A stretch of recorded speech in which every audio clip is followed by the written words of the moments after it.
नित्यानंदम कानंगाड़ आश्रम से। क्या कभी हमने ये सोचा है कि चिदाकाश गीता जो भगवान नित्यानंद के टीचिंग्स हैं ये इतनी प्रसिद्ध क्यों नहीं है? हम भगवान नित्यानंद को तो चाहते ही है,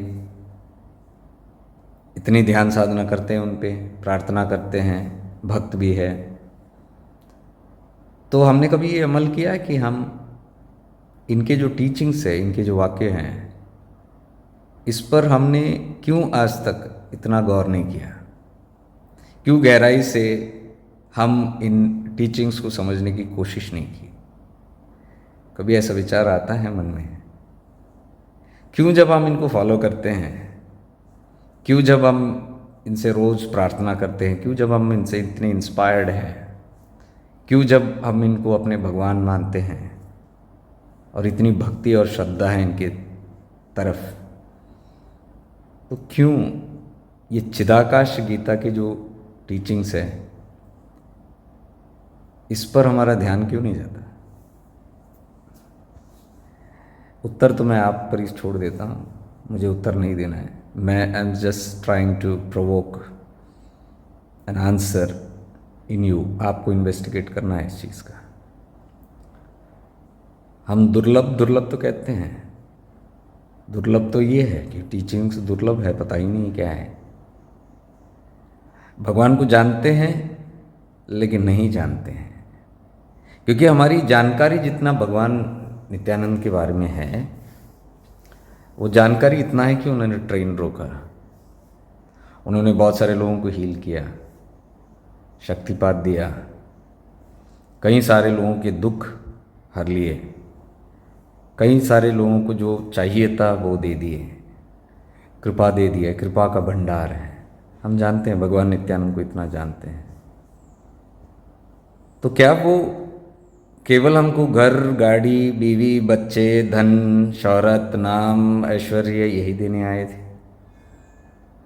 चिदाकाश गीता अगर आप खोलोगे तो एक वाक्य भी आपको इसके बारे में नहीं मिलेगा, थोड़ा सा भी खनक आपको इसके बारे में मिलेगा ही नहीं, क्योंकि चिदाकाश गीता में कुछ अलग ही है।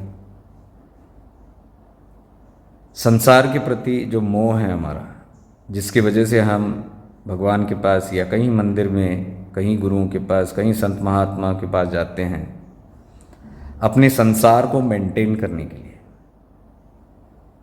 ये मेंटेनेंस जो हम मेंटेन करते हैं इसको हरि तत्व कहते हैं। जो क्रिएट करते हैं, उत्पत्ति करते हैं, वो ब्रह्म तत्व है। और जो उत्पत्ति किया उसको मेंटेन करने के लिए, सस्टेन करने के लिए हरि तत्व। और जो हमको अच्छा लगा, इच्छा से हमने क्रिएट किया, और जिसको हमने मेंटेन किया, जिसका हमने पालन किया, वो अगर अच्छा ना लगे तो संहार, रुद्र तत्व। हम मिटा देते हैं हमारी ज़िंदगी में। जो अच्छा लगता है हम सोचते हैं ब्रह्म तत्व, क्रिएट करते हैं, क्रिएटर ब्रह्मा, और जो अच्छा लगता है हम मेंटेन करते हैं उस सब चीज़ों को, और जो अच्छा नहीं लगता हम उखाड़ फेंकते हैं अपने लिए जीवन से। जो उखाड़ फेंकते हैं वही रुद्र है। ये तीन तत्व तो है हमारे बीच। भगवान नित्यानंद कौन है? ब्रह्मा विष्णु महेश। तो हमने उनका तीनों रूप देखा है? मैं तो कहता हूं नहीं देखे, कहीं नहीं देखे हैं। क्योंकि जब हम उनके पास जाते हैं कोई इच्छा लेके, तो उत्पत्ति के लिए कर रहे हैं ना, मुझे ये दे दो, मेरी ज़िंदगी में नहीं है तो दे दो। तो उत्पत्ति ब्रह्म तत्व, क्योंकि वो ब्रह्मा विष्णु महेश है, अवधूत है, दत्त दिगंबर। अवधूत तत्व क्या नहीं किया? भगवान दत्तात्रेय को तीन मुख क्यों है? ब्रह्मा विष्णु महेश ही हो, ये अवधूत है।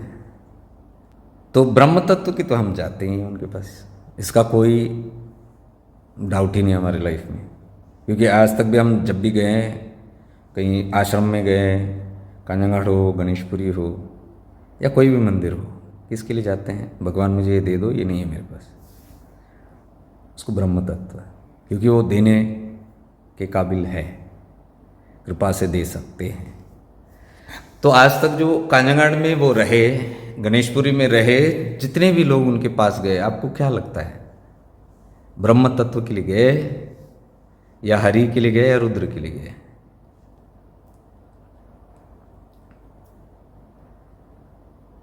ब्रह्म तत्व के लिए अगर गए कुछ मांगने के लिए, और जब मांगने के बाद वो मिल जाता है तो फिर लोग उनके पास फिर गए उसको मेंटेन करने के लिए। मेरे पास हेल्थ है, इसको बरकरार रखो। मेरे पास धन है, इसको बरकरार रखो। मेरी फैमिली है, इसको खुश रखो। हरि तत्व। एक तो क्रिएशन के लिए मेरे पास नहीं है फैमिली, आप दे दो। जब फैमिली मिल गई, अब उसको खुश रखो। रुद्र तत्व,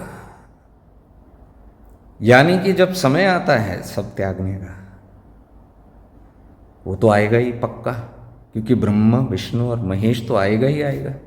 लेकिन ये तीसरे को हम नजरअंदाज करते हैं। रुद्र तत्व के बारे में जब आता है, यानी मृत्यु या किसी चीज को खोना, जो पाया है हम तो खोएंगे ही गारंटी। शरीर पाया तो शरीर भी जाएगा, धन पाया तो धन भी जाएगा कहीं ना कहीं, फैमिली पाया तो फैमिली भी जाएगा कहीं कहीं, मृत्यु काफी है उसके लिए। तो जब सब जाएगा रुद्र तत्व के लिए, क्या हमने कभी भगवान से ये मांगा है कि मैं जाऊं तो मुक्त होके जाऊं, या जीते जी मैं मुक्त रहूं इन आसक्तियों से? वो है रुद्र तत्व। लेकिन मजे की बात यह है, रुद्र तत्व तो एक्टिव है हमारे में। तो रुद्र के लिए जब हम जाते हैं भगवान नित्यानंद के पास, यानी मिटाने के लिए, कुछ मिटता है, जो मिटता है उसके लिए भी हम वही मांगते हैं कि मेरे दुख को मिटाओ। रुद्र तत्व वो भी कर सकते हैं, वो दे भी सकते हैं, पालन भी कर सकते हैं, निकाल भी सकते हैं। तो अगर कोई ऑब्स्टिकल्स है लाइफ में तो हम बोलते हैं कि इसको हार लो भगवान, विघ्न है, बाधा है, मुश्किलें हैं, पथ को थोड़ा आसान करो, तो कर देते हैं। लेकिन कर देते हैं, ये इसका अस्तित्व क्या है? मेरे जिंदगी से दुख हटा दो। क्यों हटाए? ताकि मैं फिर जाके उलझूं संसार में।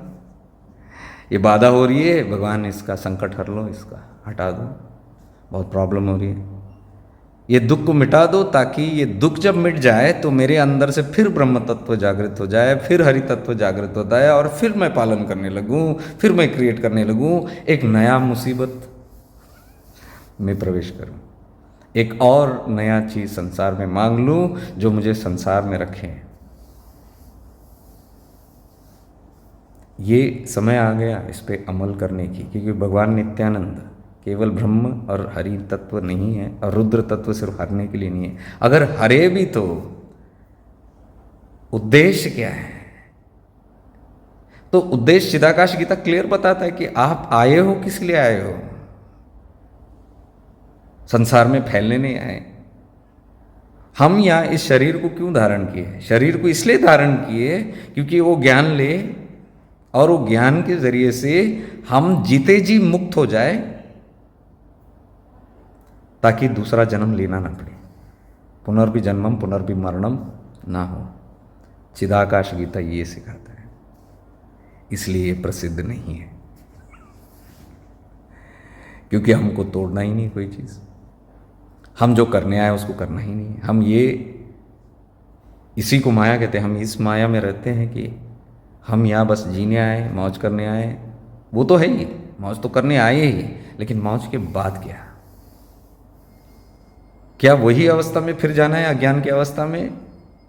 क्या वही तड़प के बिलक के जाना है, भय में, संशय में, ताकि फिर और एक जन्म दे, फिर और एक मौका मिले अपने को कि अब तो निवारण करो? और जब हमको मिलता है, क्या हम फिर लेके आके फिर वही दोहराते हैं, रिपीट साइकिल। ये सब अमल करने का समय आ गया है, क्योंकि चिदाकाश गीता का समय आ गया, ये खुल रहा है। आप गौर से देखिएगा, चिदाकाश गीता भगवान ने कभी भी कहीं भी प्रवचन नहीं दी। आप किताब खोल के देखो, उसके जो टीचिंग्स है उन्होंने जनरली कैजुअली कहीं भी नहीं बताई। ऐसे नहीं कि जो लोग आते थे गणेशपुरी में बाबा को मिलने, तो उन्होंने चिदाकाश के कोई भी गीत उन्होंने वहाँ बताई, बात उन्हें वहाँ बताई, नहीं बताई। क्योंकि वहाँ जो आते थे ब्रह्म तत्व, हरि तत्व, इसी में के लिए आते थे। तो जो रुद्र तत्व के लिए तैयार है, जो भैरव के लिए तैयार है, भैरव क्या है? भैरव वो जो हर लेता है। आपके अज्ञानता को हर लेता है, आपके पोजेशंस, आपके अटैचमेंट, आपके सारे इस गठबंधन को हटाता है। वो भैरव है, और ये भैरव है, हटा सकते हैं। लेकिन क्या हमारी इच्छा है? इच्छा के विरुद्ध वो नहीं, कुछ नहीं करते। हम अगर बोले कि मुझे संसार में धंस के बैठना है, वो क्यों मना करेंगे? क्योंकि अनकंडीशनल लव है ना, वो भी दे देंगे, पक्का दे देंगे।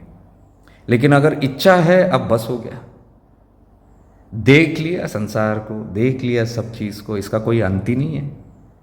ना इच्छाओं का अंत है, ना उसका पालन का अंत है, ना उसमें से निकलने वाला सुख दुख का अंत है। और वो परम सुख तो मिलता ही नहीं इन सब चीज़ों में, क्योंकि जो मिलता है वो हर लिया जाता है। कुछ क्षण के लिए होता है, उस क्षण के ही मजा है। इसलिए भगवान नित्यानंद चिदाकाश गीता में कहते हैं, हरि को मत पूजो, शिव को पूजो। क्या कहते हैं? हरि को मत पूजो, मेंटेनर, सस्टेनर को मत पूजो, क्योंकि वो माया है। कहते हैं क्लियरली, हरि माया है, पूजना है तो शिव को पूजो। कौन शिव? वो नहीं जिस शिव को जाके हम मिलते हैं और बोलते हैं कि ये दे दो, वो दे दो। शिव रुद्र है, वो हटाते हैं, मिटाते हैं, अज्ञानता को मिटाते हैं, हमारी वापस आने के सारे रास्ते हटा देते हैं संसार में। वो रुद्र है, वो शिव है। तो बोलते हैं शिव को पूजो, क्योंकि he will only help you during the time of death, not Hari. ये चिदाकाश गीता के गहरे तत्व हैं, प्रसिद्ध नहीं है। अभी हम इसको फैलाने की कोशिश नहीं कर रहे हैं, गलत से नहीं समझिएगा। चिदाकाश गीता सब तक पहुँचे, घर घर तक पहुँचे, ये सब बात, ये सब बकवास है, ऐसा नहीं होता। मैं ये कहने की कोशिश कर रहा हूँ कि जब आपके भीतर वो तत्व जागृत होता है, मुक्ति का मार्ग, मोक्ष का मार्ग, आत्मज्ञान, आत्म साक्षात्कार का मार्ग, जिससे जीवन मुक्ति का मार्ग, ये ऐसे जब वासनाएं आती है भीतर, सद्वासना, विषय वासना के विरुद्ध, विषय वासना आपको संसार ले जाता है। सद्वासना जब जागृत होती है, आपकी ऑटोमेटिक प्रेरणा चिदाकाश गीता खोलने का मन करेगा आपका। यह है भगवान की कृपा। इसलिए उन्होंने चिदाकाश गीता जब भी दिया था, तुलसी अम्मा को बताया था कि किताब में रख दो इसको। किताब में क्यों रखा उन्होंने? सोचो, वो चाहे तो गणेशपुरी में भी कितने पब्लिक आते थे, कितने लोग आते थे, वो चिदाकाश गीता का ही प्रचार करते हर जगह में। नहीं किया उन्होंने, क्योंकि उनको पता है हम तैयार नहीं अभी तक। तो चिदाकाश गीता उन लोगों के लिए रखा गया जो तैयार है। उनको पता है वो शरीर में नहीं रहेंगे फॉरएवर, तो जब भी वो तैयार होंगे लोग, तो उनकी कृपा से वो खोलेंगे ये किताब, और जब किताब खोलेंगे तो उनकी कृपा तो होगी। उसके अंदर संकल्प है भाई, एक अवधूत का संकल्प है, भगवान नित्यानंद का संकल्प है, उनकी कृपा उसके अंदर छुपी हुई है। तो जब भी आपको मन करे, जब भी आपको भीतर से एक आवाज़ आए कि अब मुझे अपने आप को खोजना है, सत्य को जानना है, जब भी ये जेन्युइनली आए, सत्य की खोज इसलिए नहीं कि मैं परेशान हूँ, दुनिया में बहुत परेशानी है भगवान, अब मुझे मुक्ति दे दो, ये आत्म साक्षात्कार नहीं है, ये आत्महत्या है। इसको सुसाइड कहते हैं। मरने का मन करता है दुख ज़्यादा हुआ तो अगर दुख निवारण हो जाए तो मरने का मन नहीं करेगा। ये वो मार्ग नहीं है जो मैं कह रहा हूँ। मुझे पता नहीं कितने लोग समझेंगे इस बात को, लेकिन समझेंगे तो समझिएगा। मैं यहीं बैठ के भगवान नित्यानंद के आश्रम से बोल रहा हूँ, क्योंकि यहाँ हमारी रिट्रीट चल रही है। ये तीसरा रिट्रीट है हमारा आश्रम में ही, सौभाग्य से भगवान की कृपा से तीसरी बार रिट्रीट। छोटे छोटे ग्रुप्स आते हैं, क्योंकि मैं बोला ना, सबको इंटरेस्ट नहीं होता चिदाकाश गीता में। तो जिनको इंटरेस्ट है वो चिदाकाश गीता खोले, प्रयत्न करे, कोशिश करे उसको जानने की। उसके बहुत सारे इंटरप्रिटेशंस हैं। मैं तो इंटरप्रिटेशन पर ध्यान नहीं देता, ना ही मैं किसी को बोलता हूँ कि इंटरप्रेट या किसी की कमेंट्री सुनो। इसलिए मैंने आज तक कमेंट्री नहीं दिया चिदाकाश पे। शायद उनकी कृपा है तो दे भी दूँगा, भगवान की कृपा है तो। लेकिन कमेंट्री में ये होता है कि ये दूसरों का ओपिनियन है, और पता नहीं हम किस मन से उसको इंटरप्रेट कर रहे हैं। तो इंटरप्रिटेशन तो कहीं मिलेंगे, लेकिन मैं आपको बता रहा हूँ, आप अपने विवेक से जानने की कोशिश करो। ये मैं सिखाता हूँ यहाँ पे। मैं डायरेक्टली इंटरप्रेट करके नहीं बताता, मैं कोशिश करता हूँ कि आपके अंदर वो विवेक जागे भीतर का गुरु जागे, जो भीतर से उस तत्व को पढ़े, उसका बोध हो और डायरेक्ट भगवान से जुड़े। भगवान से जुड़ने के बाद उस कनेक्शन से, उस कृपा से उस चिदाकाश गीता को समझे। और समझना मुश्किल नहीं है मेरे भाई, बिल्कुल मुश्किल नहीं है, क्योंकि ऐसे ही आप मन से उठा के पढ़ोगे उस चीज़ को। जब तैयार नहीं है मन, अभी भी संसार में आप अटके हैं, तब आप चिदाकाश गीता खोलोगे, आपका मन नहीं करेगा, आपको रख देंगे वापस उसको। इसलिए आज भी चिदाकाश गीता धूल चाट रही है। घरों में होंगे लेकिन वो धूल पकड़ा हुआ है, क्योंकि हम तैयार नहीं है। तो तैयार नहीं है तो ठीक है, कोई बात नहीं है, लेकिन जब भी तैयार होंगे वो तत्व जागृत हो जाएगा और वो आपकी मदद करेगा, पक्का करेगा। लेकिन वो भीतर से गहरा इच्छा होना चाहिए, तीव्र इच्छा होना चाहिए। मुक्ति का मार्ग का चिदाकाश मार्ग गीता जो है मुक्ति का मार्ग है। उसके अंदर सारे भ्रमों को तोड़ना, सारे कॉन्सेप्ट्स को तोड़ना लिखा हुआ है। कई सारी चीज़ जो हमको अच्छा नहीं लगेगा, इसलिए हम शायद उठाते नहीं। जैसे उन्होंने बोला मूर्ति पूजा माया का प्रभाव है, gods are not in images and stones. तो ये जब कबीर कहते हैं हमको गुस्सा आता है, जब नित्यानंद भगवान कहते हैं तो हम चिदाकाश गीता बंद कर देते हैं। सत्य जिसको चाहिए उसको पक्का नित्यानंद भगवान का आशीर्वाद पक्का मिलेगा, क्योंकि उनकी वाक्य जो है सत्य से कम नहीं है। लेकिन हम सत्य से विमुख हैं, सत्य से घबराते हैं, इसलिए चिदाकाश गीता से भी घबराते हैं, इसलिए अवधूत मार्ग से भी घबराते हैं। अवधूत के पास हम जाते नहीं हैं, क्योंकि पता नहीं डंडा उठा के क्या मारे, क्या गाली दे, क्या बोल दे ऐसा कि मेरे अहम को चोट पहुंचे। तो ये अवधूतों का मार्ग है। अभी मैं ये कोशिश कर रहा हूँ ये सब चीज़ों को थोड़ा और गहरे में बताने की। पिछले 4 साल से तो कोशिश कर ही रहा हूँ, पता नहीं कितना सक्सेसफुल हूँ कितना नहीं हूँ, उससे कोई मेरा टारगेट नहीं है सक्सेसफुल या अनसक्सेसफुल, नहीं तो फिर मैं कब का डिमोटिवेट हो चुका होता। हमें तो अच्छा लगता है ये सत्य के साथ जुड़े रहना, सत्संग जिसको हम कहते हैं।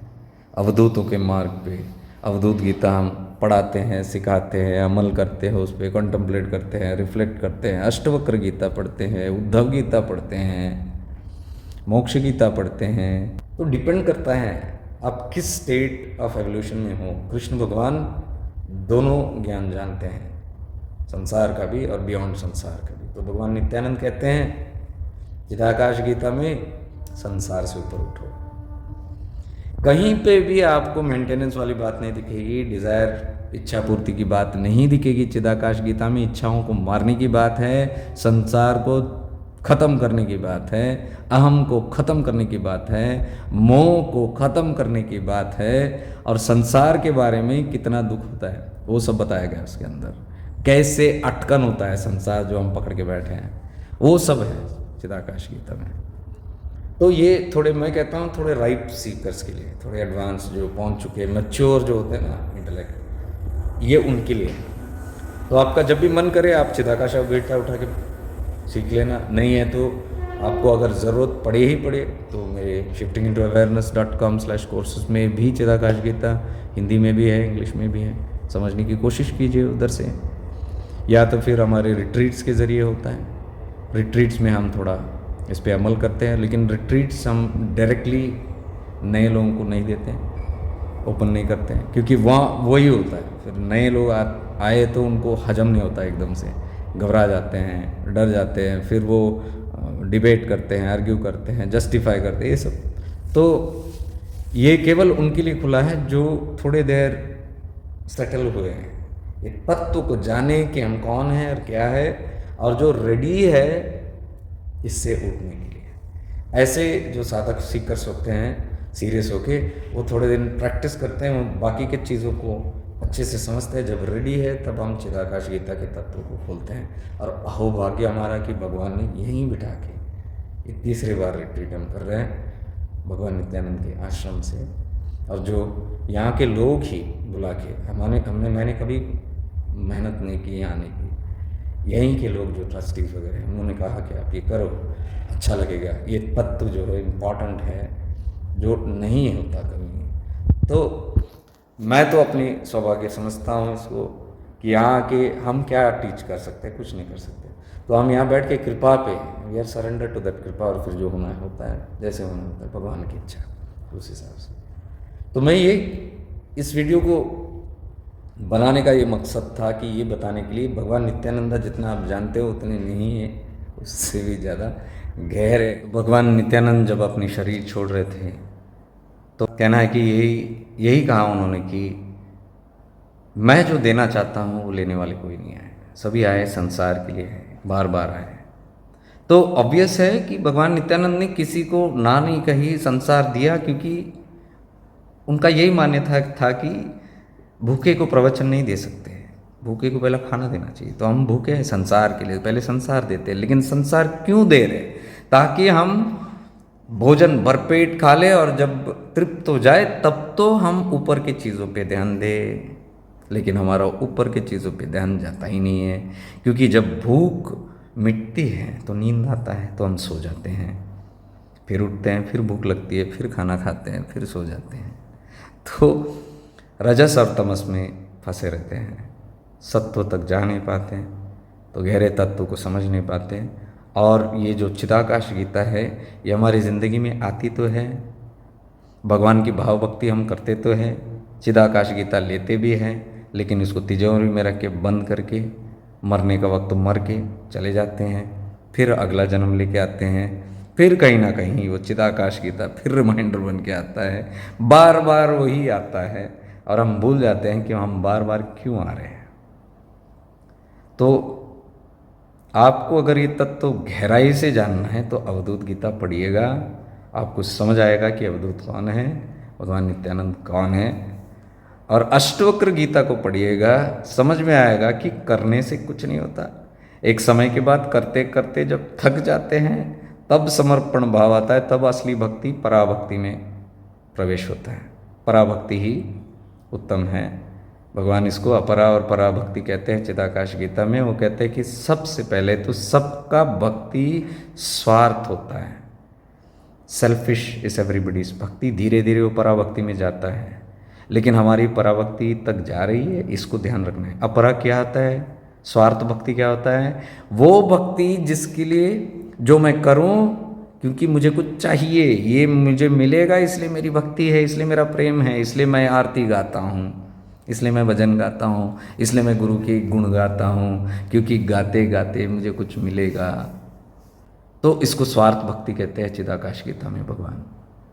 निस्वार्थ भक्ति और पराभक्ति ये है कि जाने असली मकसद क्या है, मुक्ति का मार्ग है, करते बैठने का नहीं है। तो मुझे कर्ता से अकर्ता बनाओ, डूइंग से बीइंग में ले जाओ, जहाँ पे समर्पण पूर्ण है, पूर्ण इतने कि मैं और नित्यानंद में कोई भेद नहीं है। अब नित्यानंद को मैं बाहर नहीं देखता, उनकी आरती वहाँ नहीं उतारता, वो धीरे धीरे भीतर आते हैं, भीतर आरती उतारता हूँ, फिर एक हो जाता है। उसको पराभक्ति कहते हैं कि मैं स्वयं में हर सेल में उनको अनुभव करूँ। और वो भक्ति में कभी स्वार्थ नहीं होता। स्वार्थ भक्ति डिस्टेंस में होता है, आप मुझे दे दो, लेन देन दो में होता है। द्वैत में, अद्वैत में लेन देन है ही नहीं, लेने वाला क्या देने वाला क्या है, सब एक हो गया। उसको पराभक्ति कहते हैं चिदाकाश गीता में। ये सब चिदाकाश गीता की टीचिंग से जो मैं बोल रहा हूँ आपको। तो भगवान बोलते हैं स्टार्ट में स्वार्थ होता है, लेकिन उसको निस्वार्थ में बदलना है, अपरा में बदलना है, तभी वो पूर्ण होता है। जब अनकंडीशनली आप प्रेम करते हो, आप दो नहीं दो कोई फर्क नहीं पड़ता, प्रेम है बस, और वो प्रेम ही पूर्ण है पराभक्ति का।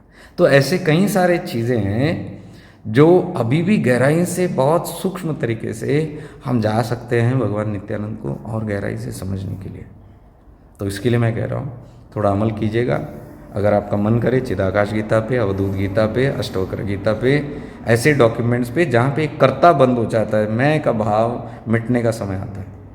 ये कर्ता कि मैं कर रहा हूँ, ये डूइंग मुझे क्या करना है, तपस्या करना है, मंत्र जाप करना है, साधना करना है, पूजा करना है, हवन करना है, ये करना है, वो करना है। जब ये सब खत्म हो के हम बोले कि करता कुछ नहीं है, तब शरीर थक जाए, मन थक जाए, तो बैठ जाए और बोले कि आप करो। नहीं हो रहा, बहुत किया, सब कुछ किया, थक गया हूँ, अब तेरी शरण में एक हो जाता हूँ, तुझे जो करना है कर। इसको पराभक्ति कहते हैं, इसको बीइंग कहते हैं। जो शिफ्टिंग टू अवेयरनेस में कई सालों से मैं फोकस कर बता रहा हूँ ना, कि there is nothing to do. करने में आदमी थक जाता है और कोई मिलता नहीं। परमात्मा कैसे मिलेगा करते करते? आप डॉक्यूमेंट्स को रेफ़र करो, निसर्गदत्त महाराज को पढ़ो अच्छे से, रमण महर्षि जी को पढ़ो, अच्छे से पढ़ो और देखो, उसमें सब विवरण है। देवी कालोत्र पढ़ो भगवान शिव के, उसमें क्लियर विवरण है। करने से चीज़ें, आप ये चीज़ें करते रहने से आपको नहीं मिलेगा। करना जब बंद होता है और एक का भाव आना शुरू हो जाता है, जब पूर्ण एकत्व का भाव आता है, समर्पण का भाव पूरा आता है, तब वो कृपा करती है। लेकिन वो उसके लिए समय लगता है। तो कृपा प्राप्त करने के लिए हमें ये सब कर्मकांड, ये सब करना पड़ता है, तपस्या, ये सब जरूरी है। चित्त शुद्धि होता है, निर्मल मन, भगवान का टीचिंग, निर्मल मन से ही निश्चल मन होता है। जब मन शुद्ध होता है, शुद्ध का मतलब क्या है? अच्छे अच्छे विचार डालना नहीं उसमें, निर्विचार, सद्विचार नहीं है। ये थोड़ी गलत फहमियाँ हैं। सद्विचार, अच्छे सोचो नहीं, अच्छा नहीं कुछ भी मत सोचो, निर्विचार हो जाए मन। जब निर्विचार होता है उसको निश्चल मन कहते हैं। निर्विचार, एक भी विचार जब नहीं आए तो भी फर्क ना पड़े, आप उससे कनेक्टेड नहीं है, आप अपने प्रेजेंस में रहो, वो निर्मल मन जो किसी कंटेंट्स को नहीं पकड़ता। जब नहीं पकड़ता, निर्भाव में रहता है, शून्य भाव में रहता है या निर्विचार में रहता है, वो स्थिति में बीइंगनेस आता है। और वो स्थिति है पराभक्ति की, जब कोई विचार ना पकड़े, जब कोई चीज़ पकड़ के करने का मन नहीं करे, अकर्ता वाला भाव आता है। तो शून्य भाव, निर्भाव, ये जो निर्विचार का स्थिति है, वही सच्चिदानंद की स्थिति है।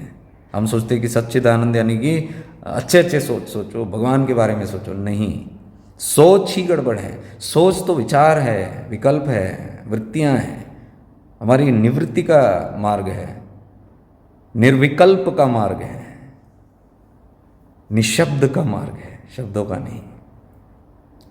तो निर्विचार का, जो विचार जहाँ नहीं आए उस स्थिति में मन जब शुद्ध होता है, शुद्ध यानी कि अब उसको कोई पकड़ नहीं है, कोई चीज़ से लगाव नहीं है मन में, वो निर्लम्ब हो गया, तब वो सस्पेंडेड स्टेट में, वो निर्विचार स्टेट में वो प्राप्त करता है उस खुशी को, उस बीइंगनेस को। तो पकड़ने से नहीं आता। तो ये सब चिदाकाश गीता में वेरी क्लियर है, अलग अलग तरीके से उन्होंने उसको, उसका विवरण किया है। लेकिन वो थोड़ा लैंग्वेज की वजह से हमको थोड़ा कंफ्यूज हो जाता है कि वो क्या कह रहे हैं। तो वो इसलिए क्योंकि हमने चेतना उठानी, अपनी चेतना को जब हम उठाएंगे, उनकी कृपा से कनेक्ट करेंगे और हम बोल देंगे कि आप ही समझाओ, मुझे विवेक थे तो, बुद्धि थे तो समझने की, और समर्पण करेंगे। मैं नहीं कर रहा हूँ, मैं सीखने की कोशिश नहीं कर रहा हूँ, मैं इसको पढ़ने की कोशिश नहीं कर रहा हूँ, मैं वहाँ बैठा हूँ और बोल रहा हूँ कि आप समझाओ। तो ये ऐसे ऐसे भाव से ही ये सब चीज़ें खुल सकती है, क्योंकि जब तक मैं है तू नहीं है, जब तू है तो मैं नहीं। तो ये सब तत्व बेसिक्स होते हैं समझने के लिए। तो हम बेसिक्स पे ही काम कर रहे हैं ज़्यादा, मेरा तो काम ज़्यादा बेसिक्स पे होता है। उसके बाद जब सीकर तैयार होता है, साधक तैयार होता है, तो वो इंडिपेंडेंटली कर लेते हैं, उनके उसके बाद पीछे लगने की ज़्यादा ज़रूरत नहीं पड़ती। हम उनको निर्लम्ब की अवस्था में लाने की कोशिश कर रहे हैं, निर्विचार की अवस्था में, ना कुछ करने की अवस्था में। तो वही स्थिति है जो चिदाकाश गीता भी बता रहे कि आप उस स्थिति में रहो जहाँ शुद्ध भावना हो जाए, उस स्थिति को ही निर्मल मन कह रहे हैं। तो जब मन किसी को पकड़ता नहीं, क्या हो जाता है? मन निश्चल हो जाता है। निश्चलता में ही शिव मिलेंगे आपको, निश्चलता ही भगवान है, परमात्मा है, अरुणाचल, अचल, जो हिलता नहीं है। तो शिव का स्थिति वो है, परम शिव का। महादेव जिसको हम कहते हैं शिव सूत्र में, महादेव का रेफरेंस देखो आप, प्योर अवेयरनेस है। प्योर अवेयरनेस हिलता डुलता नहीं है, वो देखता है बस, साक्षी है। और वो स्थिति में आने के लिए आपको साक्षी भाव में आने के लिए छोड़ना पड़ेगा जो हम पकड़ते हैं चीज़ों को। समझे आप बात को? तो वो करते करते मन निर्मल होता है। वो स्थिति, मन निर्मल यानी अच्छे विचार नहीं है, निर्विचार।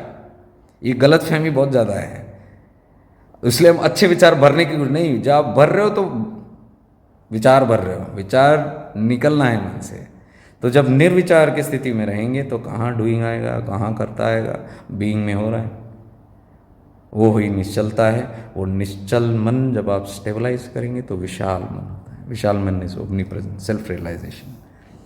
एक मन, मेरा मन नहीं, तेरा मन नहीं, ये सब हट गया, ये मुस्लिम है, वो क्रिश्चियन है, ये सिख है, वो ईसाई है, वो शूद्र है, वो वैश्य है, वो गंदा है, मैं अच्छा हूँ, मैं अध्यात्म में ऊंचा हूँ, इस पद पे हूँ, आप तो नीचे हो, मेरा पथ ही सही है, बाकी का पथ बकवास है। वैष्णवाइट आ गया, शाक्त आ गया, शैवाइट्स आ गए। तो ये 3 बंटवारा और अनेक बंटवारे। भगवान की चिदाकाश गीता में कहीं बंटवारा नहीं। मैं बोल रहा हूँ 40% ऑफ चिदाकाश टॉक्स अबाउट वननेस। भेद हटाने को बोल रहे हैं। भेद जब तक नहीं हटेगा आपको नहीं मिल रहा है, बोल रहे हैं। हम क्या कर रहे हैं यहाँ बैठ के? भगवान की पूजा तो कर रहे हैं, लेकिन बाहर बैठ के हम क्या कर रहे हैं? सब खंडित कर रखा है हमने। तो काहे के फॉलोअर्स हुए हम? कैसे हम बोल सकते हैं हम इनके लीनियज से? हम फॉलो ही नहीं कर रहे बेसिकली इनके टीचिंग्स, क्योंकि बेसिकली हम टीचिंग जानते ही नहीं क्या है। तो उतरो इन सब चीज़ों में। अगर इनकी पूर्ण ज्ञान प्राप्त करना है तो उतरो, और सही दिल से, तहे दिल से, ऑनेस्टी से, पूरे ऑनेस्टी से, यानी सच्चाई से, सिंसियरिटी से बोलो कि हर एक तत्व में एक भी पॉइंट इसको हटाव नहीं दूंगा। चिदाकाश गीता में हर एक पॉइंट पे अमल करूंगा, तब हम सच्चे साधक है, सच्ची भक्त है, सच्चे भक्त है भगवान के। हर एक पॉइंट मुझे जानना है, बिना जस्टिफाई किए, बिना डिबेट किए, बिना डॉज किए, बिना एस्केप किए, उसको फेस करके हम बोले कि भगवान ये समझ में नहीं आ रहा, ये थोड़ा गड़बड़ लग रहा है मुझे मेरे लाइफ में, ये थोड़ा डर लग रहा है मुझे, लेकिन आप हटा दो, ये सारे तत्व मेरे अंदर उतार दो, क्योंकि जब उतारेंगे तभी तो मोक्ष का मार्ग प्रशस्त होगा।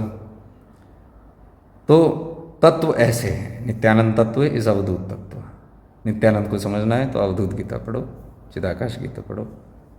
बहुत खुश रहिए। मैं जा रहा हूँ, अभी सेशन है अपना। नित्यानंदम।